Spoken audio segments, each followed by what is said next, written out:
Welcome to our deep dive into mindful communication. Ooh, that's a good one. We're going to be unpacking some really powerful insights from Thich Nhat Hanh's book, The Art of Communicating. And I think this is really going to help our listeners improve relationships in their lives and also just improve their general well-being. Yeah, and the approach that he takes is very practical and really down to earth. Yeah. So I think it'll be a really good one for the listeners. I think so too. And everyone listening is probably looking for ways to communicate better, both with themselves even and with others. And that's what we're focusing on today is just, how does mindful communication impact all areas of life? Yeah, that's a great goal. And he offers some really insightful tools in the book that I think will be really helpful for that. Yeah.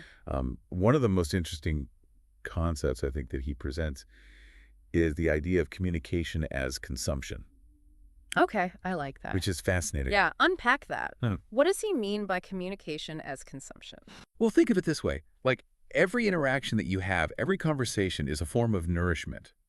You're not just taking in words, but you're also absorbing the energy, the emotions behind those words. Right. And just like you can consume, healthy foods that nourish your body, you can also consume healthy communication that nourishes your mind and spirit. Oh, I like that. Yeah, so like a really positive conversation can feel very uplifting and energizing, almost like you've had a good meal.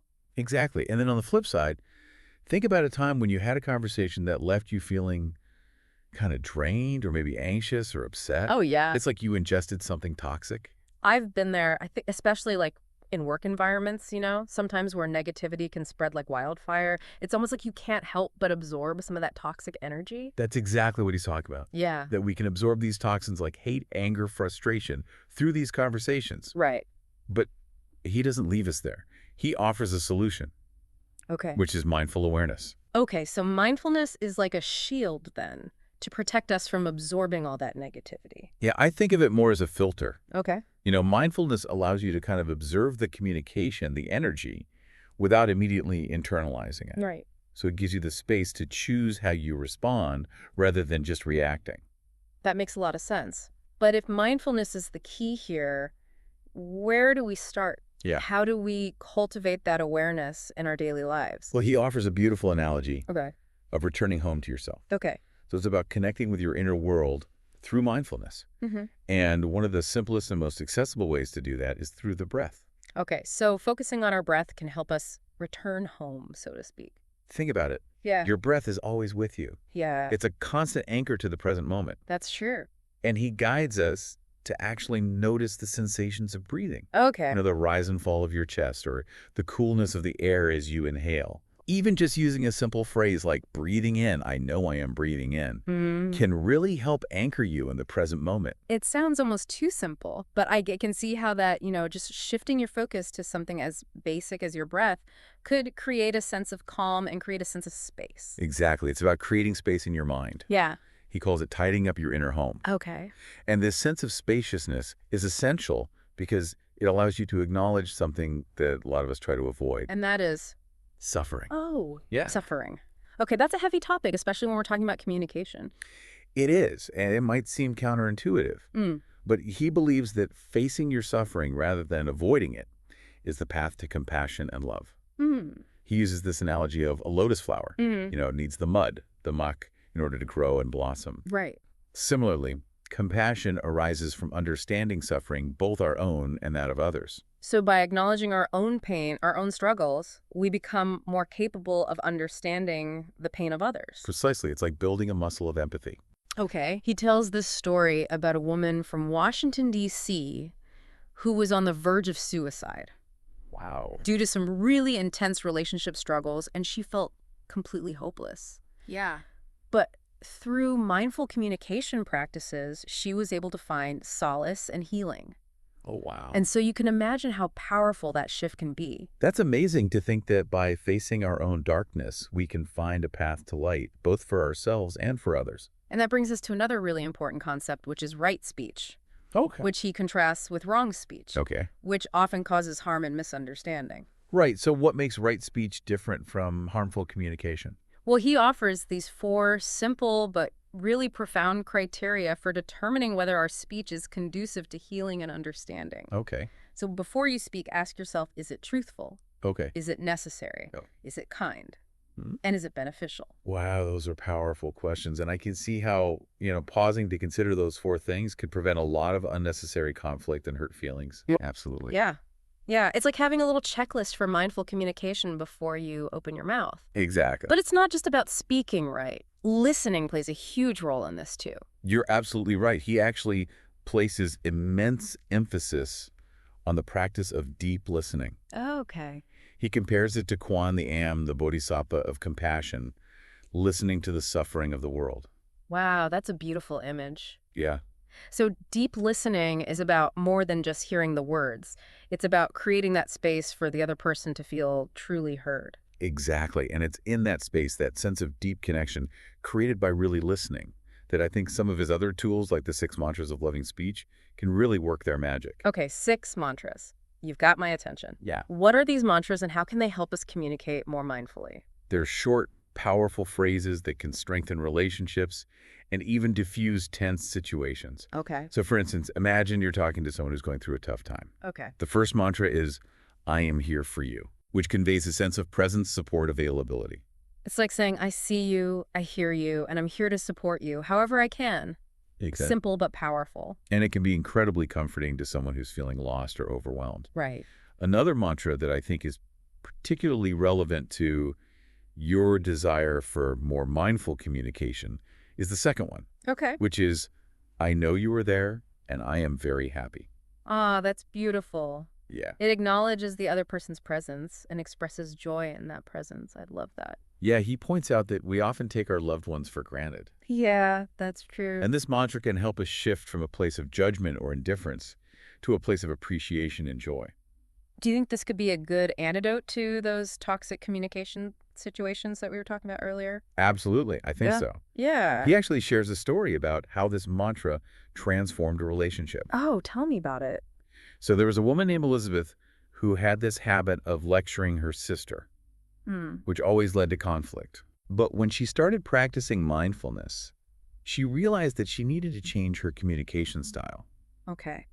And she started using this second mantra, expressing genuine happiness to see her sister. So just by changing her language, shifting from criticism to appreciation, she was able to improve the relationship. Exactly. This shift in her energy from judgment to joy created this ripple effect, changing the whole dynamic of their interactions. Wow. That's a great example of how small changes in communication can really create huge shifts in our relationships. Yeah. I'm liking these mantras. Yeah. What are the other 4? Okay, so the third mantra is, I know you are suffering and I am here for you. Okay. And this one is particularly powerful when someone's going through a difficult time. Yeah. And so instead of trying to fix their problems or offer unsolicited advice, you simply acknowledge their suffering and offer your presence. Yeah, just validate their feelings, let them know they're not alone. Exactly. And what about the 4th mantra? This one can be a bit more challenging, especially if you struggle with vulnerability. It's, I suffer. Please help. Oh, wow. Yeah, I can see how that one would be tough to say out loud. Yeah. It's admitting that we need help, that we're not okay on our own. It is. But think about how powerful that can be. Yeah. He reminds us that suffering alone is always more difficult than suffering with someone who cares. Right. So imagine having the courage to speak this mantra to someone you trust. Yeah, It could really open the door to a deeper level of connection and support. you're right. It's like saying, hey, I'm hurting and I need your help to understand why. Exactly. It shifts the dynamic from, blame and defensiveness to seeking understanding and support. Right. Okay, so we've got 4 powerful mantras to help us navigate those difficult situations. What about the last 2? All right. So the fifth mantra is, this is a happy moment. Okay. Now, this might seem counterintuitive, especially if you're in the middle of a conflict or challenge, Yeah. but it's about recognizing the conditions for happiness that are always present, Okay. even in difficult times. So it's not about denying the difficulty. It's about shifting your perspective to appreciate the good that's also present. Exactly. It's a practice in gratitude. Right. Think about how often you get caught up in your worries, your to-do lists, Yeah. that you miss the simple joys that are available to you in each moment. Yeah. Maybe it's the warmth of the sun on your skin, Hmm. or a good cup of coffee, or a genuine smile from a stranger. It's true. This mantra reminds us to pause and savor those moments of happiness. I love that. It's a reminder that happiness isn't some far-off destination. It's available to us right here. right now. Exactly. Okay, what about the sixth and final mantra?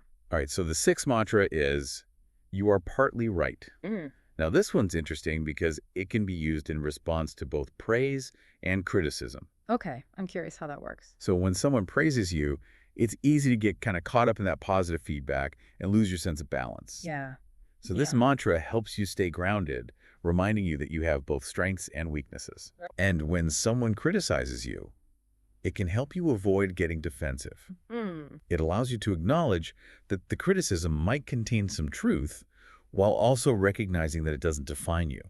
So it's about holding space for multiple perspectives, both the light and shadow within ourselves and others. Exactly. It seems like these six mantras offer a really practical framework for navigating all kinds of communication challenges. They do, but there will still be times when communication feels difficult, Yeah, especially when really intense emotions like anger arise. for sure. And that's where his advice on handling anger mindfully comes in. Anger can be so powerful, and if you don't handle it well, you can really damage relationships. It really can. What does Thich Nhat Hanh suggest we do when we're feeling that anger? Well, he emphasizes that you should never try to suppress or ignore your anger. Okay, It's a part of you, and it's trying to tell you something important. okay. So instead of pushing it away, he suggests treating your anger with tenderness, with compassion, because it's a part of you that is suffering. That's interesting. It's like saying, hey, anger, I see you, and I want to understand what you're trying to tell me. Exactly. Mm. Remember that fourth mantra we talked about? Yeah. I suffer. Please help. Yeah, This can be incredibly helpful when you're dealing with anger. right. So instead of lashing out at someone, you can use this mantra to express your pain in a way that invites understanding and support. That takes a lot of courage to admit you're hurting and ask for help. Sometimes it feels easier to just shut down or push people away. I think we all struggle with vulnerability at times, Yeah. but in my experience, those moments of vulnerability when you allow yourself to be seen and supported are often the most transformative. That makes sense. So we've talked about acknowledging the anger, but what about those times when it just feels like it's about to boil over? Yeah. What are some practical tips for navigating those really difficult conversations? Well, he offers some excellent advice. Okay. First, before you even engage in the conversation, take some time to calm your nervous system. So practice mindful breathing, focusing on the sensations of each inhale and each exhale. Right. And this can help create a sense of inner peace before things start to escalate. So it's like hitting the pause button, giving yourself a chance to cool down before things get out of hand. Exactly. Then, when you're ready to talk, focus on listening deeply without interrupting. Even if you disagree with what the other person is saying. Yeah. Remember, deep listening isn't about agreeing. Right. It's about understanding. Creating a space where the other person feels heard, which can really help de-escalate the situation. Exactly. And when it's your turn to speak, focus on expressing your own experience rather than blaming or judging the other person. Okay. So instead of saying, you always do this, try saying, when this happens, I feel hurt. Right. It's about owning your feelings and experiences. So mindful communication is about creating that space where both people feel safe to express themselves honestly and openly without fear of judgment or attack. Exactly. And that kind of safety is essential for building trust and intimacy in any relationship. Yeah. And he takes this idea even further with the concept of communication as continuation. Communication as continuation. Yes. What does that mean? It means recognizing that your communication extends beyond the present moment. Your words, your thoughts, your actions create ripples that impact both yourself and others into the future. It's like the butterfly effect. Small actions can have huge, unforeseen consequences. Exactly. It's a powerful reminder that we're all interconnected. Yeah. And it's not just about how you communicate with others, it's also about how you communicate with yourself. Right. He even talks about apologizing to a deceased grandmother. Oh, wow. How can that help? It might seem unconventional, but he views it as a powerful way to heal past hurts. Okay. You know, the people we love continue to live within us. Yeah. And by communicating with them in our hearts and minds with compassion and understanding, we can find resolution and peace. That's a beautiful way to think about it. It's like saying that even though the person is no longer physically present, the relationship continues. And then he brings in the idea of community, that we are not isolated individuals. We are part of something much larger. Yes. He reminds us that our words and actions have an impact on the world around us. Right. He even highlights examples from the animal kingdom. Oh, really? Like certain species of fish will sacrifice themselves to protect the larger school. Wow, that's incredible. So even in the animal world, we see examples of selflessness and compassion contributing to the well-being of the community. It's a powerful reminder that we as humans can cultivate that same sense of interconnectedness through mindful communication. Yeah. We can choose to communicate with awareness, kindness, and compassion, and in doing so, contribute to a more harmonious and loving world. This deep dive has been eye-opening. It has. We covered so much ground, from the principles of mindful communication to practical techniques like the 6 mantras. I feel like I have a whole toolkit to work with now. It's been wonderful exploring these concepts with you. Remember, even small changes in your communication can have a ripple effect, creating positive change in your relationships and in the world around you. So for you listening, we want to leave you with this question. What is one small step you can take today to communicate more mindfully with yourself or with someone you care about?